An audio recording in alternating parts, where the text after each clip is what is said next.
দাদি বারান্দায় রোদে বসে শাক করছেন। এমন সময় ফুফু এসে ঝাঁঝালো গলায় বলল, এক পা কবরে চলে গেছে, এখনো এত শখ কেন তোমার? তোমার জামাইকে জামদানি শাড়ি কিনতে বলেছো কেন? এই বয়সে কি কেউ জামদানি শাড়ি পরে? দাদি শান্ত দৃষ্টিতে ফুপুর দিকে তাকালেন, স্বাভাবিক গলায় বললেন, নগদ টাকা দিয়ে শাড়ি কিনতে বলেছি, তাতে দোষের কি? ওসব তুমি বুঝবে না মা। তোমার শাড়ি কেনা নিয়ে খুব ঝামেলা হয়েছে। শাশুড়ি ননদ খুব হাসাহাসি করেছে। এমনিতেই সংসার চলে না, তার মধ্যে তুমি ফট করে শাড়ি কিনতে চাইলে, তাও আবার লাল রঙের জামদানি। একটিবারের জন্য আমাদের কথা ভাবলে না? আমার মান সম্মানের কথা চিন্তা করলে না? করুক হাসাহাসি, তাতে কি হয়েছে? তো শরীর তো আর পচে যায়নি। ফুফু সরু চোখে দাদির দিকে তাকালো। তার চোখে মুখে বিরক্তির ছাপ স্পষ্ট। আজকাল কোনো কথাই দাদির উপর প্রভাব ফেলতে পারছে না। তিনি ভাবলেশীনভাবে নিজের কাজ করে যাচ্ছেন। দুদিন আগের কথা, ফুপুর বড় ননদ বেড়াতে আসবে। ফুপু বাজারে সবচেয়ে বড় মাছটা কিনে আনলেন। বহু যত্নে সেই মাছ রান্না করা হলো। মাছের কোন পিস কার পাতে যাবে তাই নিয়ে বিশাল মিটিং। রান্নাঘরে গোল হয়ে বসে অনেকক্ষণ সেই আলোচনা চলল। ঠিক করা হলো সুমি আন্টি বেড়াতে আসছে, তাতে মাথা দেওয়া হবে। আন্টি মাছের মাথা খেতে ভালোবাসেন। তাছাড়া মেহমানের সম্মান বলেও একটা জিনিস আছে। খাওয়ার সময় দেখা গেল সেই মাছের মাথা পড়েছে দাদির প্লেটে।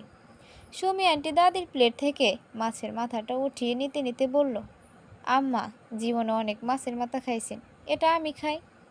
দাদির হাত দাদি তার হাত চেপে ধরলেন, ভরণ গলায় বললেন, অন্যের পাতের খাবার তুলে নেওয়া অসভ্যতা। এটা তোমায় কেউ শেখায়নি। আন্টি ভড়কে গেল। নিজেকে স্বাভাবিক রাখার চেষ্টা করতে করতে বলল, মায়ের থালা থেকে মেয়ে খাবার তুলে নিলে অসভ্য হবে কেন? এই কথার জবাবে দাদি খুব কুৎসিত একটা কথা বলে ফেললেন। আন্টি চোখ মুখ লাল করে খাওয়া ফেলে উঠে গেল। সেই মাছের মাথা নিয়ে বিরাট অশান্তি হয়েছে। পারলে সবাই মিলে দাদিকে বাড়ি থেকে বের করে দিত।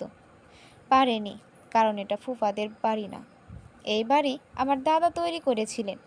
করানোর সময় মা বাবা মারা যাওয়ার পর ফুপুরা সবাই এ বাড়িতে এসেছে।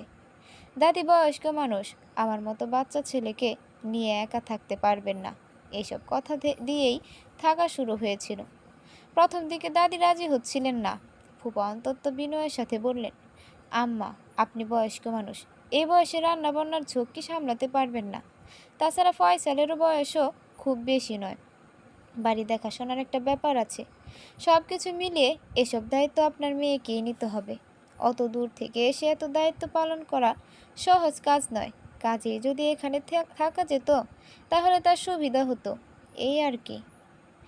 ফুপার কথায় দাদি রাজি হলেন। ফুপুরা নিজেদের বাড়ি ফেলে আমাদের বাড়ি এসে উঠল।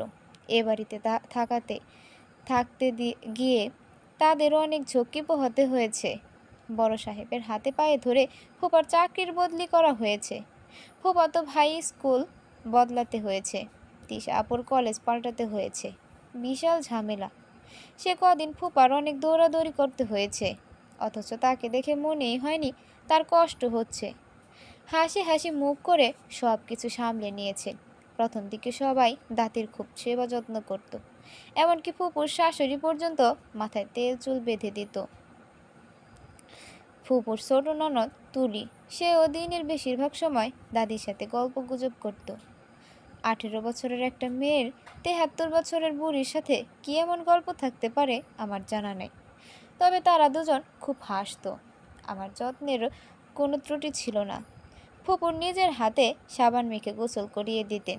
নিয়ম করে দুবেলা মুখে তুলে খাবার খাইয়ে দিতেন। বেশ কয়েক মাস হলো এসব নিয়মের পরিবর্তন হয়েছে। হঠাৎ করে কেউ আমাদের সহ্য করতে পারছে না। কেন পারছে না কে জানে। দাদি বললেন, রোদে দাঁড়িয়ে আছিস কেন? জ্বর হবে। তুমিও তো রোদে বসে আছো, তোমার জ্বর হবে না? বুড়ো হাড়ের জোর বেশি, সহজে কিচ্ছু হয় না। তাছাড়া একটা মেয়ের বয়সের পর গিয়ে এসব ছোটোখাটো রোগ শরীরে বাসা বাঁধে না, তখন সব বড় বড় রোগের দেখা মেলে। তোমার বয়সও তো অনেক, কই তোমার শরীরে তো কোনো বড় রোগ বাসা বাঁধেনি। বেঁধেছে বই কি, সারা রাত ঘুমাতে পারি না, বারান্দার এ মাথা ও মাথা হেঁটে বেড়ায়। ওষুধ খেলেও ঘুম আসে না। ঘুম না হওয়া বড় রোগ নাকি? হ্যাঁ, খুব বড় রোগ। যাদের ঘুম হয় না একমাত্র তারা এ রোগের কষ্ট বুঝতে পারবে। দাদি কথায় খিল খিল করে হেসে উঠলাম। অনেকদিন পর মন খুলে হাসতে পারছি। দাদি বললেন, শাক বাছা হয়ে গেছে, তোর ফুপুর কাছে দিয়ে আয়। আচ্ছা। শাকের ঝুড়ি নিয়ে রান্নাঘরের দিকে পা বাড়ালাম। ফুপু চুলায় ডাল বাগার দিচ্ছিল। আমায় দেখে চোখ মুখ কুচলে বলল, কি জন্য এসেছিস? দাদি শাকের ঝুড়ি দিতে বলল, তাহলে হাঁ করে দাঁড়িয়ে আছিস কেন? ওখানে রেখে চলে যা। শাকের ঝুড়ি রেখে নিজের ঘরে চলে আসলাম। আজকাল এদের কেউই আমায় সহ্য করতে পারে না। ফুপু কথায় কথায় গায়ে হাত তোলে। ফুপা চোখ রাঙিয়ে ছাড়া কথা বলতে পারে না। এক সময় শিমুল আর তালেবের আমার সঙ্গে খুব ভাব ছিল। তিনজন মিলে মার্বেল খেলতাম। এখন এরাও আমার সাথে কথা বলে না। ফুপা নিষেধ করে দিয়েছে। কেন দিয়েছে কে জানে। সেদিন ওরা মার্বেল খেলছিল। আমি ওদের কাছে গিয়ে বললাম, আমায় খেলতে নিবি? শিমুল গম্ভীর গলায় বলল, না, তুই আমাদের সাথে মিশবি না। আমি অনেকক্ষণ ওদের কাছে দাঁড়িয়ে ঘ্যান ঘ্যান করলাম। লাভ হলো না। ওরা আমায় খেলতে নিল না। এখনও মনে আছে সেদিন স্কুলের টিফিন পিরিয়ডের সময় অনেকক্ষণ কেঁদেছিলাম। রাতের বেলা তালেব বলল, আব্বা আমাদের তোর সাথে খেলতে নিষেধ করেছে, দেখতে পারলে খুব মারবে। তুই কষ্ট পাস না ভাই। সেসব কথা আমি দাদিকে বলিনি। মা বাবা না থাকলে বাচ্চারা খুব সহজে বড় হয়ে যায়। আশেপাশের অনেক জিনিস তাড়াতাড়ি বুঝতে শেখে। আমিও কিছু বুঝেছিলাম। তাই তারপর থেকে আর কখনো শিমুল আর তালেবের সাথে কথা বলি না। স্কুলে যাওয়ার সময় ওদের আগে আগে হেঁটে চলে যাই। ফুপা আজকে অফিসে যাননি। বাড়িতে বসে খবরের কাগজ পড়ছেন। মাঝে মধ্যে উঁচু গলায় সেসব খবর পড়ে শোনাচ্ছেন। কেউ শুনছে না, তবুও তিনি পড়ছেন। উত্তেজনাপূর্ণ খবরগুলো লোকের কাছে বলে বেড়াতে ভালোই লাগে। আমারও ভালো লাগে। ইচ্ছে করে দারুণ একটা খবর দিয়ে সবাইকে চমকে দিই। লোকজন সেই খবর শুনে আতকে উঠুক, কিন্তু তেমন কোনো খবর আমার কাছ পর্যন্ত পৌঁছায় না। বিছানায় শুয়ে আরব্য রজনী পড়ছিলাম। তালেব এসে বলল, বাবা তোকে ডাকছে। মেরুদণ্ডের মধ্য দিয়ে হিমশীতল স্রোত বয়ে গেল। ফুপা আমায় ডাকছে কেন? গত 4 মাসে তিনি মোট 7 বার আমায় ডেকেছেন। 7 বারই কোনো না কোনো অন্যায়ের বিচার করছেন। শিমুল তালেবের জন্য রাখা বেতের লাঠি দিয়ে বিশ্রীভাবে পিটিয়েছেন। 2 বার জ্বর এসে গেছিল। ডাক্তার ডাকতে হয়েছে। দাদি ভীষণ রাগারাগি করছিলেন। প্রতিবারই ফুপল ভাব লিসেন গলায় বলেছেন, বাচ্চা ছেলে অন্যায় করলে শাসন করতে হয়, এতে এত রাগারাগির কিছু নেই। আমি শিমুল আর তালেবকেও পেটাই, ওদের ভালোর জন্যই মারি। দাদি আর কিছু বলতে পারেনি। ফুপা নিজের ছেলের মারে, কথাটা সত্যি, কিন্তু কুকুর কুকুর পেটানোর থেকেও বেশি পেটায় ওদের। ফুপু তখন ছেলেদের হয়ে স্বামীর সাথে ঝগড়া করেন। কখনো কখনো 2-একটা কুৎসিত গালাগালি দিয়ে বসেন। তবে আমার বেলায় কখনো এমনটা হয় না। আমায় কিছু বললে ফুপু প্রতিবাদ করে না, বরং ফুপাকে সাপোর্ট দিয়ে বলে, বাচ্চা ছেলে অন্যায় করলে শাসন করতে হয়, এটা দোষের কিছু না। মানুষটা অন্যায় সহ্য করতে পারে না, নিজের ছেলেরও ছেড়ে কথা বলে না। কাঁপতে কাঁপতে ফুপার সামনে গিয়ে দাঁড়ালাম। অন্য দিনের চেয়ে আজকে একটু বেশি ভয় লাগছে। অবশ্যের কারণও আছে। গত শুক্রবার ফুপা একটা পদ্ম চারা কিনে এনেছেন। ছাদের টবে পানি দিয়ে সেই চারা লাগানো হয়েছে। আজ দেখতে গিয়ে ওটা শেকড় ভেঙে ফেলেছি। এ খবর ফুপার কানে গেলে উনি আমায় জ্যান্ত পুঁতে ফেলবেন। ফুপা শান্ত চোখে আমার দিকে তাকালেন। বরফ শীতল গলায় বললেন, ফয়সাল মিয়া খবর ভালো? জড়ানো গলায় বললাম, হ্যাঁ ভালো। পড়াশোনার কি অবস্থা? কেমন চলছে? ভালো চলছে। তালেব আমার পাশে দাঁড়িয়েছিল। ফুপা তার দিকে তাকিয়ে ধমক দিয়ে বললেন, এখানে কি শুনছিস? তোকে না চা আনতে বললাম। তালেব মাথা চুলকাতে চুলকাতে চলে গেল। ফুপা অস্বাভাবিক কোমল গলায় বললেন, ফয়সাল মিয়ার মাছ ধরার শখ আছে নাকি? জি। তা ভালো। ভৈরব নদীতে বিশাল আকারের চিংড়ি মাছ পাওয়া যাচ্ছে, যাবে নাকি? তোমাতে আমাতে গিয়ে 2-4 কিলোগ্রাম ধরে আনবে নাকি? ডান দিকে মাথা কাত করলাম। মাছ ধরার প্রতি এক ধরনের দুর্বলতা আমার। ফুপা বললেন, তাহলে তৈরি থেকো, দুপুরে খাওয়ার পর পর বেরিয়ে পড়ব। আচ্ছা, থাকবো। শিমুল আর তালেবকে বলার দরকার নেই, হাদা দুটো মাছ ধরতে জানে না, শুধু খেতে জানে। জি আচ্ছা। তোমার দাদিকেও বলার দরকার নেই, উনি জানতে পারলে তোমার দিতে চাইবে না। জি, মনে থাকবে, আমি কাউকে কিছু বলবো না। এই তো ইন্টেলিজেন্ট বয়। সারা দুপুর উত্তেজনায় কাটলো।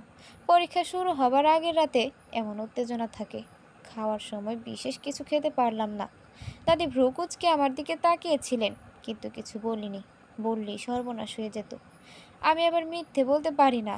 মিথ্যে কথা বলতে গেলে খুব হাসি পায়। বাড়ির সামনে আতা গাছের নিচে বসে আছি। খাওয়া শেষ করার পরপরই এখানে চলে এসেছি। দাদি দেখলে ডেকে নিয়ে ঘুম পাড়িয়ে দিতেন। ঘড়িতে প্রায় 3টে বাজে। ফুপা আসছে না। চাতক পাখির মতো সদর দরজার দিকে তাকিয়ে আছি। হঠাৎ করে তিশা আপু ছুটে এলো। একটা চিরকুট পতো আমার হাতে গুজে দিয়ে হিসিয়ে বলল, এই কাগজটা পড়ে দেখো। বলেই এক দূরে ঘরের মধ্যে চলে গেল, এবং প্রায় সেই মুহূর্তে ফুপা এসে হাজির হলেন। স্বাভাবিক গলায় বললেন, যাওয়া যাক। আমি মাথা নাড়ালাম। শুনেছি নদীর পাড়ের রাস্তায় কাদা থাকে না, জোয়ারের পানিতে ধুয়ে চলে যায়। কথাটা মিথ্যে। গোটা রাস্তায় হাঁটু কাদা হয়ে আছে। ফোপা বিরক্ত চোখে কাদার দিকে তাকিয়ে আছে। মাছ ধরা হবে না ফোপা? হবে না কেন? তুমি একটু এখানে দাঁড়াও, ওদিকের রাস্তায় কাদা আছে কিনা দেখে আসি। ফোপা ব্যস্ত পায়ে ঝোপের আড়ালে হারিয়ে গেলেন। একা একা দাঁড়িয়ে থাকতে ইচ্ছা করছে না। পকেটে হাত দিয়ে তিশা আপুর দেওয়া কাগজের টুকরোটা বের করলাম। আপুর হাতের লেখা খুব সুন্দর, ছাপা হরফের মতো, কিন্তু আজকে কেমন হিজিবিজি করে লিখেছে। কাগজটা দুমড়ে মুচড়ে গেছে। আব্বা তোকে মেরে ফেলবে, তুই তার সাথে একা কোথাও যাস না। বহু কষ্টে লেখাগুলো পড়তে পারলাম, এবং পর মুহূর্ত থেকে আমার হাত পা অবশ হয়ে যেতে শুরু করলো। আমি যেন বরফের মতো জমে যেতে শুরু করেছি। প্রথমে পায়ের পাতা, তারপর হাঁটু থেকে শুরু করে মাথার চুল পর্যন্ত জমে গেছে। হঠাৎ ঝোপের আড়াল থেকে ফুপার দেখা মিলল। ওনার সাথে আর একজন অচেনা লোক হেঁটে আসছে। এই গরমের মধ্যে লোকটার গায়ে কালো চাদর জড়ানো, হাত দুটো সেই চাদরের আড়ালে অদৃশ্য হয়ে আছে। অনুভব করলাম আমি পড়ে যাচ্ছি। আমার শরীর নিজের ভয় সয়ে পারছে না। আকাশে মেঘ জমতে শুরু করেছে, ঘন কালো মেঘ। হঠাৎ করে চারদিকে অন্ধকার হয়ে গেছে, আমাবস্যার রাতের মতো অন্ধকার। এমনই এক বর্ষার দুপুরে আমার জন্ম হয়েছিল। আকাশে কালো মেঘ থেকে থেকে মেঘের গর্জন। বাবা হাসপাতালের বারান্দায় হাঁটাহাঁটি করছেন। হাঁটছেন খুব বিচলিত ভঙ্গিতে, যেন তার দুনিয়া উলটপালট হয়ে যেতে বসেছে। মায়ের শরীরের রক্তের ঘাটতি ছিল। ডাক্তার যে কোনো মুহূর্তে রক্ত চাইতে পারে, অথচ রক্ত দেওয়ার লোক পাওয়া যায়নি। যাই হোক, একজনকে পাওয়া গেছিল। শেষ মুহূর্তে জানিয়ে দিলেন তিনি আসতে পারবেন না, খুব জরুরি কাজ পড়ে গেছে। বাবা হাসপাতালের বারান্দায় বসে পড়লেন। তিনি ক্রমাগত ঘামছেন। শার্টের হাতায় সে ঘাম মুছছেন আর আল্লাহ আল্লাহ করছেন। 4টে বেজে 1 মিনিট আমার জন্ম হলো। ওয়াও ওয়াও করে কাদার সাথে সাথে ঝুম বৃষ্টি লাগলো। ডাক্তার জানালো রক্ত লাগবে না, রোগী বাচ্চা দুজনে সুস্থ আছে। বাবা হাঁপ ছেড়ে বাঁচলেন। ঠিক করেছেন, 100টা এতিম বাচ্চাকে ভাত খাওয়াবেন। জোড়া খাসি জবাই করে সেই ভাত খাওয়ানোর অনুষ্ঠানও পালন করা হয়েছে।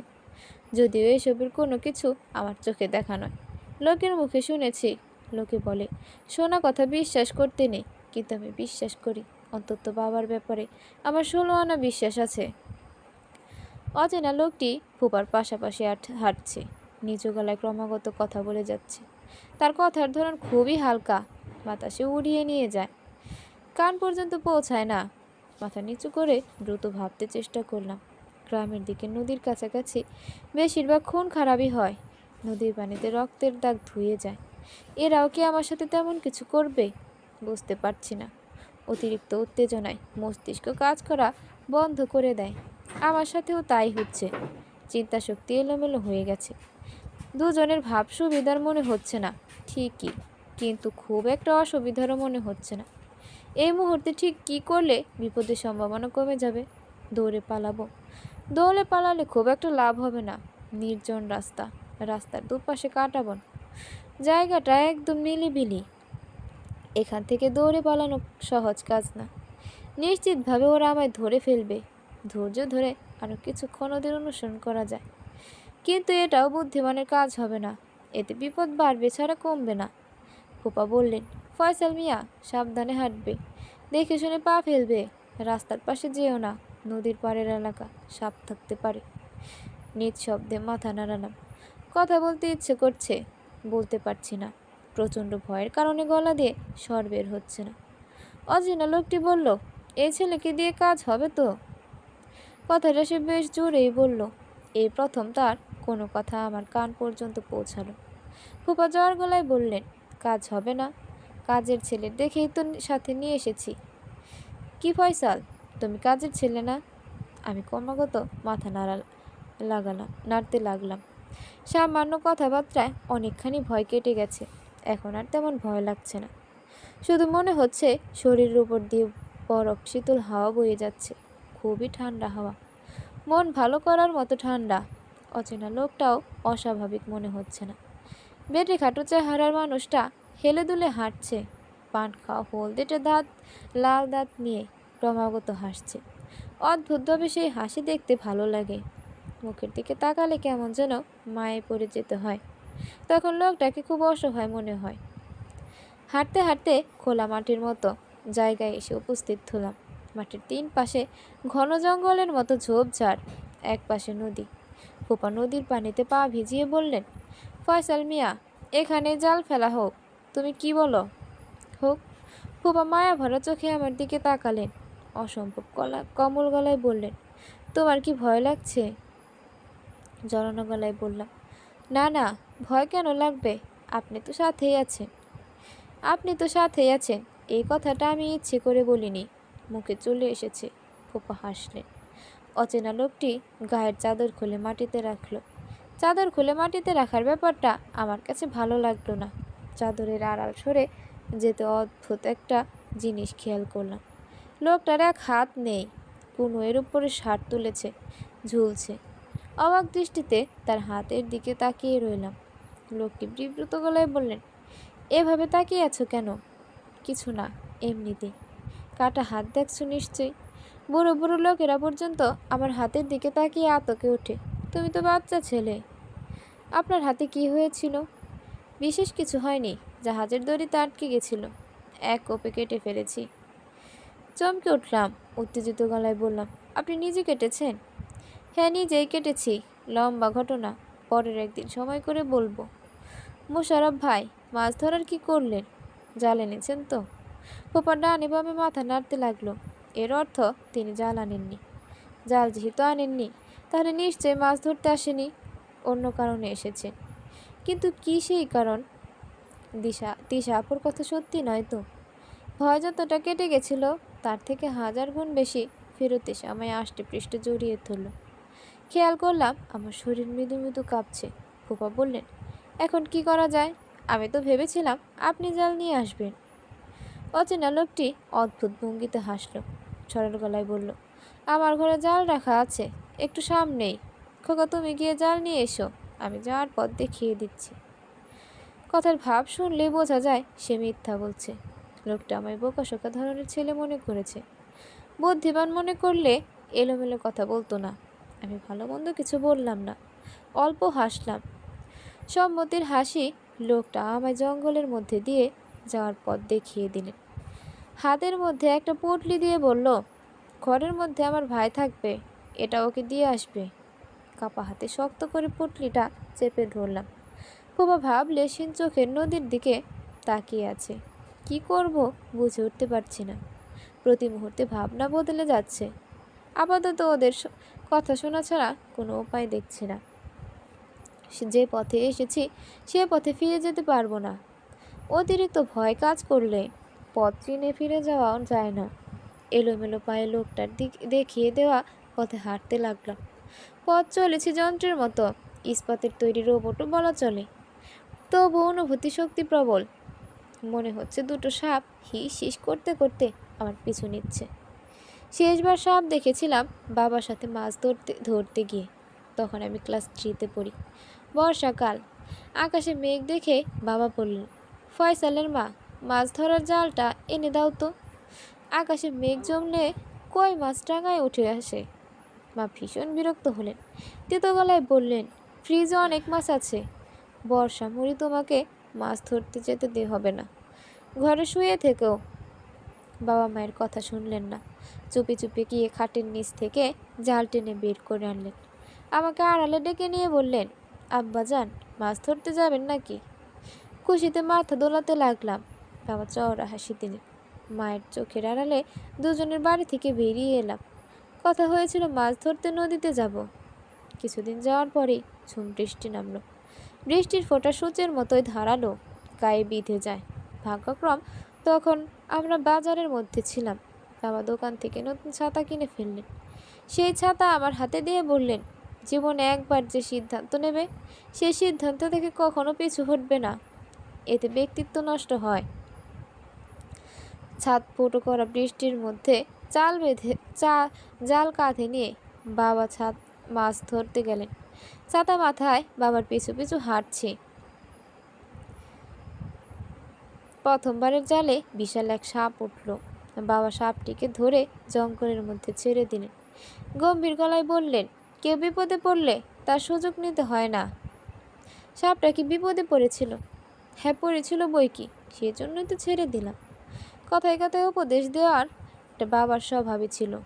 ব্যাপারটা আমার কাছে খুব ভালো লাগতো। সেদিন মাছ ধরতে ধরতে সন্ধ্যা হয়ে গেল। দাদি আমাদের বাপ ছেলেকে ঘরে ঢুকতে দিলেন না। ভরাট গলায় বললেন, তিনু, ওদের ঘর থেকে চলে যেতে বল। এক্ষুনি বলছি, এক্ষুনি বলবি। বাপ ছেলেকে দেখলে আমার চোখ জ্বালা করছে। তা অসহায় চোখে বাবার দিকে তাকাতেই বাবা ঘর থেকে বেরিয়ে গেলেন। মা সাবান পানি দিয়ে আমার গা ধুইয়ে ঘরে তুললেন। দাদি খুব রাগী মানুষ। বয়সের সাথে সাথে তার রাগ কমেনি, সুদে আসলে চক্রবৃদ্ধি হারেই বেড়ে চলেছে। হঠাৎ খেয়াল করলাম চোখের কোণটা ভিজে উঠেছে। মধুর স্মৃতি মনে করলে চোখ ভেজার কারণ কি? অচেনা লোকটার কথা সত্যি। জঙ্গলের মধ্যে একটা ঘর দেখা যাচ্ছে। ঘরটা দেখে মনে হচ্ছে এক্ষুনি ভেঙে পড়বে। ঘরের দরজা খোলা। সাবধানী পায়ে দরজার সামনে গিয়ে দাঁড়ালাম। বাঁচার উপর একটা লোক বসে আছে। তার চোখ জোড়া রক্তের মতো লাল। লোকটা ভারী গলায় বলল, কি চাই? কি বলবো বুঝতে পারলাম না। অচেনা লোকটার নাম জেনে আসা উচিত ছিল। ফোপার কথা বলবো নাকি বলবো লোকটা? আবারও খেকিয়ে উঠল। তীক্ষ্ণ গলায় বলল, কথা বলছিস না কেন? আপনার ভাই জাল নিতে পাঠাইছে। লোকটা ভ্রু কুঁচকিয়ে গেল। চোখ সরু করতে করতে বলল, জাল নিতে এসেছিস? ওপরের নিচে মাথা দোলাতে দোলাতে হ্যাঁ বললাম। পুটলি এনেছিস? হ্যাঁ এনেছি, দে আমার হাতে। পুটলিটা তার দিকে এগিয়ে দিলাম। লোকটা চিলের মতো চো মেরে আমার হাত থেকে পুটলিটা নিয়ে নিল। শক্ত গলায় বলল, দরজার কাছে জাল রাখা আছে, নিয়ে যা। জালটা একটু বেশিই ভারী মনে হচ্ছে। সচরাচর মাছ ধরা জাল এত ভারী হয় না। আমি জাল দিয়ে যাওয়ার পর মাছ ধরা শুরু হলো। ফুপা খুব মজা নিয়ে মাছ ধরছে। অচেনা লোকটার কথায় ক্রমাগত হাসছে। কতই না আনন্দ হচ্ছে ওদের, অথচ আমি এক ফোঁটা আনন্দ করতে পারছি না। ভয়ে জড়সড় হয়ে এক পাশে দাঁড়িয়ে আছি। আসরের আজান কানে আসতেই ফুপা পানি থেকে উঠে এলেন। সরু গলায় বললেন, ফয়সাল মিয়া, পানিতে না নামলে কি মাছ ধরার মজা পাওয়া যায়? আমার কেমন যেন শীত শীত করছে। মনে হয় জ্বর আসবে। আমি পানিতে নামবো না। জ্বর আসা তো ভালো কথা। চলো তাহলে বাড়ি ফিরে যাই, এমনিতে একটু পর সন্ধ্যা হয়ে যাবে। আচ্ছা চলেন, দাদি খুব চিন্তা করবে। বাবা জবাব দিলেন না। আমার সাথে নিয়ে বাড়ি ফিরে এলেন। বাড়ির মধ্যে পা দিতেই মনটা শান্ত হয়ে গেল, যেন সাক্ষাৎ মৃত্যুর হাত থেকে বেঁচে ফিরেছি। দাদি অনেক বকাঝকা করলেন, সেসব কথার জবাব দিলাম না। বাথরুমে ঢুকে গায়ে পানি ঢালতে লাগলাম। শরীরের মধ্যে অদ্ভুত জ্বালা জ্বালা করছে। পানি দিয়ে না ধুলে এ জ্বালা কমবে না। আমাদের বাড়িটা দোতলা, নিচতলায় 6টা রুম। এক রুমে ফুপু আর ফুপা থাকে। এক রুমে ফুপু শাশুড়ি, এক এক রুমে শিমুল আর তালেব, এক রুমে ফুপুর ছোট ননদ, একটায় দাদি, অন্যটায় আমি। আগে আমি দাদির সাথে থাকতাম, ক্লাস 8-এ ওঠার পর ঘর আলাদা করে দিয়েছে। দোতলার একটা ঘরে তিশা আপু থাকে। বিশাল বড় ঘর, অ্যাটাচড বাথ। আপু নিজের মতো করে ঘরটাকে সাজিয়ে নিয়েছে। রাতের খাওয়া শেষ করে আপুর ঘরে গেলাম। আপু দরজা ভিজিয়ে দিয়ে বই পড়ছে। তার টেবিলের কাছে দাঁড়িয়ে বললাম, কাগজে ওইসব কী লেখা দিয়েছো? তিশা আপু অবাক হওয়ার ভান ধরে বলল, কোন সব লেখা দিয়েছি? মাছ ধরতে যাওয়ার সময় যেটা আমার হাতে দিয়ে আসলো। ও, ওইটা? আব্বা তোকে দিতে বলেছিল। হাতে চিমটি কাটলাম। হ্যাঁ, আমি ঠিকই শুনছি। এবং আপুর কথা শুনে সত্যি হতে পারে, সেজন্য বোধহয় হাতের লেখা চিনতে পারছিলাম না। কিন্তু ফুপা কেন আমায় ওইসব লিখতে যাবে? আজ সোমবার। এ সপ্তাহে আজই প্রথম স্কুলে যাব। আজকের দিনটা অন্য 10টি দিনের মতো একরকম নয়, একটু যেন অন্যরকম। আলো কেমন অন্য দিনের চেয়ে কোমল, বাতাস ভেজা ভেজা। মানুষের চিন্তা ভাবনার সাথে দিন পাল্টে যায় নাকি? বেলা করে ঘুম ভেঙেছে। অনেক রাত পর্যন্ত ঘুমোতে পারিনি। চোখ বন্ধ করে বিছানায় পড়েছিলাম। রাতের বেলা ঘুম না আসলে গল্প করার জন্য একজন মানুষের প্রয়োজন হয়। অনেক দিন ধরে এই প্রয়োজনীয়তা অনুভব করছি, তবে সে প্রয়োজন মেটানোর কোনো উপায় পাওয়া যাচ্ছে না। একটা অ্যান্ড্রয়েড ফোন থাকলে কিছুটা সময় কাটানো যেত, কিন্তু দাদি আমার হাতে মোবাইল দিতে রাজি হন না। কেন হন না সেও এক রহস্য। এমন নয় যে তার টাকা পয়সার সমস্যা। দাদা সারা জীবন অমানসিক পরিশ্রম করে অঢেলটা সম্পত্তি রেখে গেছেন। বাবাও কিছু কিছু করেছেন। সেই সম্পত্তির প্রতি ফুপুদের আগ্রহের শেষ নেই। দূর সম্পর্কের আত্মীয় পর্যন্ত কিছু পাওয়ার আশায় বসে থাকে। মানুষ হিসেবে দাদা খুবই চালাক এবং বুদ্ধিমান ছিলেন। সেই থাকাতেই সম্পত্তির ভাগ বটোয়ারা করে দিয়েছেন। যার যার প্রাপ্য অংশ তাদের নামে লিখে দিয়ে গেছেন। গ্রামের দিকে 1 বিঘের মতো ধানি জমি ফুপুর নামে লিখে দেওয়া হয়েছে। বাবার নামে খুলনা শহরের দিকে ছোট মতো একটা বাড়ি কিনে দিয়েছেন। দাদিকেও আলাদা করে কিছু জমি লিখে দিয়েছেন।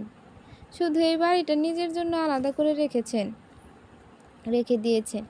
কথা ছিল বাড়িটা এমনই থাকবে, বংশ পরম্পরায় বসবাস করবে। বাড়িতে খুব বেশি কিছু নেই, কিন্তু ফুপু মুফতে যা পাওয়া যায় তাতেই ফুপুর লোভ। বিশেষ করে ফুপুর শাশুড়ি, তাকে আমি ছোট দাদি বলে ডাকি। ছোট দাদি প্রথম খুব ভালো ছিলেন, কিন্তু এখন কেমন অদ্ভুত হয়ে যাচ্ছেন। দিন শেষে সবাই পাল্টে যায়। আমিও বোধহয় অনেক পাল্টে গেছি। দাদা দাদির সাথে অনেক সময় নিয়ে গল্প করতাম। আজকাল তার সময় হয়ে ওঠে না। একা থাকতে ইচ্ছে করে। বেশ কদিন খেয়াল করেছি, বেশিরভাগ খারাপ খাবারগুলো খাবার টেবিলে দেওয়া হচ্ছে। আজও তার ব্যতিক্রম হলো না। ফুপু বেজার মুখে বলল, তাড়াতাড়ি খেয়ে নে সবাই, আজকে আমি তোদের স্কুল দিয়ে আসবো।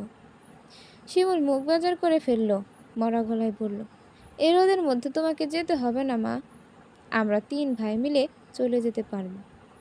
3 ভাই কথাটা বলে সে নিজে খানিকটা চমকে গেল এবং টেবিলে বসে থাকা বাকি সদস্যদেরকেও চমকে দিল। ফুপা গম্ভীর গলায় বললেন, তোদের মা যা বলেছে তাই কর। ফয়সালের উপর এত বিশ্বাস করে বসে থাকিস না। ও তো তোদের সাথে যায় না, একা আগে আগে হাঁটে। শিমুল মুখ কালো করে তরকারির আলো ভাঙতে লাগলো। তালেব বলল, ফয়সাল ভাই আমাদের সাথে যাবে কিভাবে? দাদি তো তার সাথে কথা বলতেই নিষেধ করেছে। ফুপা তীক্ষ্ণ চোখে তালেবের দিকে তাকিয়ে রইলেন, মুখে কিছু বললেন না। খেয়াল করলাম ছোট দাদির চোখ মোটা করে আমার দিকে তাকিয়ে আছে। এই মহিলা সব কিছুতে আমার দোষ দেখতে পান। শিমুল তালেব কোনো কাজ ভুল করলেও দোষ হয় আমার।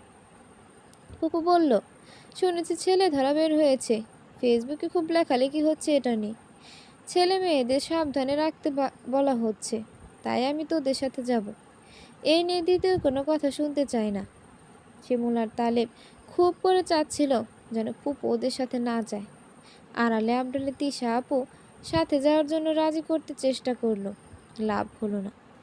আজকে তার খুব জরুরি ক্লাস আছে। সকালবেলা তৈরি হয়ে তারপর খেতে বসেছে। আপুর সাজ খুব চমৎকার।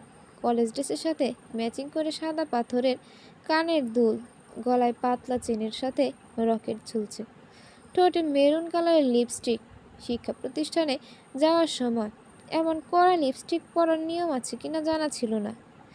আমাদের স্কুলের রীতা ম্যাডাম এসব ব্যাপারে খুব কড়াকড়ি করেন।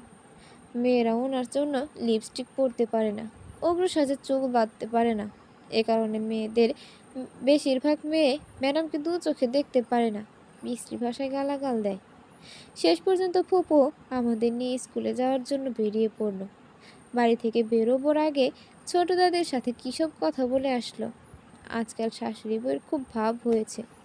এক সময় সাপে নেউলে সম্পর্ক ছিল, স্বার্থ মিলে গেলে বন্ধুত্ব হয়ে যায়। শিমুল আর তালেবের বেজার মুখে হাঁটতে লাগলো।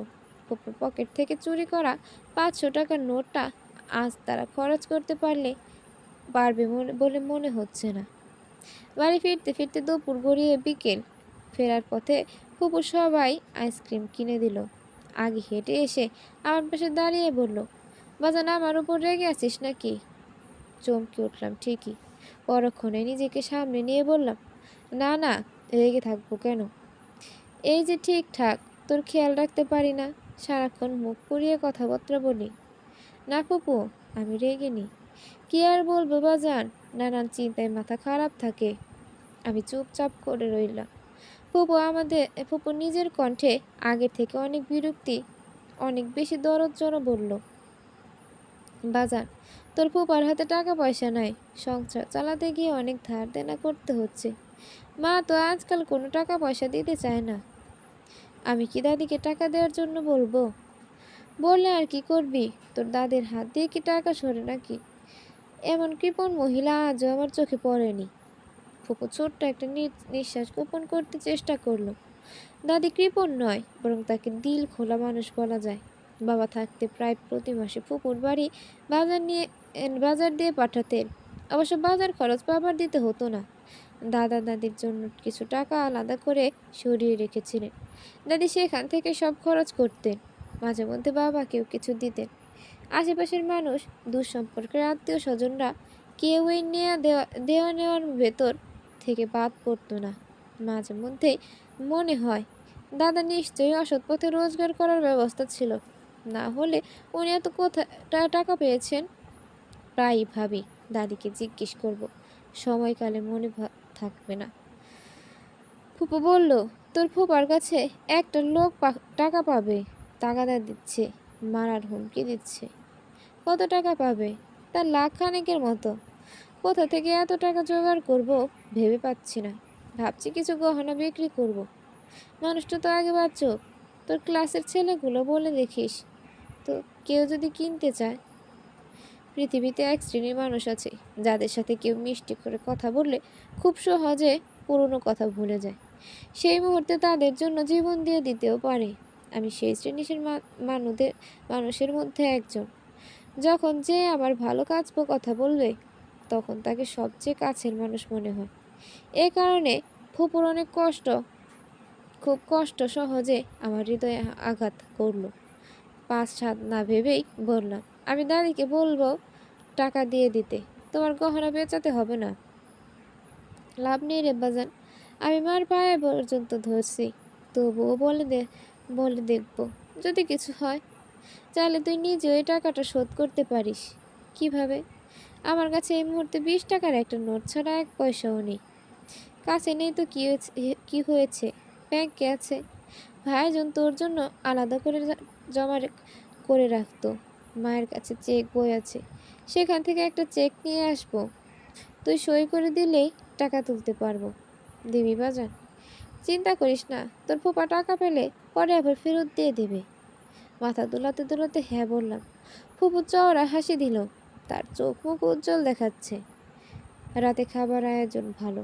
বড় সাইজের গলদা চিংড়ি ভাজা হয়েছে, গরুর গোস্তের সাথে পাতলা ঝোল, পাতলা ডাল, সরু চালের ভাত, সবগুলোই আমার পছন্দের। মজার ব্যাপার হচ্ছে, এসব খাবারের ভালো ভালো অংশটুকু আমার পাতে জমা পড়েছে। বহুদিন বাদে মন করে খেতে পারছি। অনেকটা এমন করে খাওয়া হয় না। দাদি ভ্রু কুঁচকে তাকিয়ে আছেন। তার চোখ মুখ দেখে মনে হচ্ছে তিনি খুব অবাক হচ্ছেন, সেই সাথে দুশ্চিন্তাও করছে। খাওয়া শেষে মিষ্টি পানির ব্যবস্থা করা হলো। এই খাদ্যবস্তুটা আমার খুব পছন্দের। ছোট দাদি আমায় দুটো পান দিলেন, আদুরে গলায় বললেন, নেও জামাই, পান খাও। লাল ঠোঁট লাল করে ঘুরে বেড়াও, মোর পানে ফিরাসাও। পপু খুব জোরে জোরে হাসতে লাগলো। আগে ছোট দাদি আমায় নানা ভাই বলে ডাকতো, এই বাড়িতে আসার পর থেকে জামাই বলে ডাকে। এ বাড়িতে আসার পর সবার সম্বোধন পাল্টে গেছে। পপু আগে দাদিকে শাশুড়ি মা বলতেন, এখানে থাকতে শুরু করার পর থেকে আম্মা ডাকেন। ফুপার অন্য ভাই বোনেরাও আম্মা ডাকে। কেন ডাকে কে জানে। এসব নিয়ে দাদিকে খুব একটা ভাবতে দেখা যায় না। সবার আয়োজন করছিলাম, খাওয়াটা একটু বেশি হয়ে গেছে, বসে থাকতে ইচ্ছা করছে না। বাতি নিভিয়ে বিছানায় যাওয়ার মুহূর্তে পুপু এলো। তার আসর ভঙ্গি অনেকটা চোরের মতো। ফিসফিসিয়ে করে বলল, বাজান, চেক করে আসছি, চেক নিয়ে আসছি, সই করে দে। কোনো কিছু চিন্তা না করে সই করে দিলাম। আমার টাকায় যদি একটা মানুষের দেনা শোধ হয় তা হোক। একটা সইতে যদি ফুপুর চিন্তা দূর হয়, তবে না হয় সই করেই দিলাম, কি আসে যায়। আমার তো কিছু কম পড়ে যাচ্ছে না। ফুপুর মুখে হাসি ফুটে উঠল। অনেকক্ষণ ধরে আমার মাথায় হাত বুলিয়ে দিয়ে নিজের ঘরে চলে গেল। বাতি নিভিয়ে বিছানায় পিঠ এলিয়ে দিলাম। সকালে ঘুম ভাঙলো চিৎকার চেঁচামেচির শব্দে। ফুপু আর ফুপার মধ্যে তুমুল ঝগড়া হচ্ছে। ঝগড়ার কারণ বোঝা যাচ্ছে না। ফুপা কুৎসিত ভাষায় ফুপুকে গালাগাল দিচ্ছে। ফুপুও কিছু কম যাচ্ছে না, সমান তালে উত্তর দিচ্ছে। ছোট দাদি তাদের ঝগড়া থামানোর চেষ্টা করছেন। ক্রমাগত ফুপার গায়ে হাত তুলছে, বোলাচ্ছেন, নিচু গলায় কিছু বোঝানোর চেষ্টা করছেন। লাভ হচ্ছে না। দাদির অবশ্য কোনো হেলদোল নেই। সোফায় বসে পান চিবোচ্ছেন। তার মুখ দেখে মনে হচ্ছে তিনি ঝগড়া দেখে খুব মজা পাচ্ছেন। ফুপুদের ঝগড়া ততক্ষণ চলল যতক্ষণ না খবর এলো তিশা আপু পালিয়ে গেছে। ক্লাসের কোন ছেলের সাথে তার সম্পর্ক ছিল, সেই ছেলের হাত ধরে পালিয়ে গেছে। আপুর বান্ধবী মনিরা এসে এই সংবাদ দিল। ফুপু ধপ করে মেঝেতে বসে পড়ল।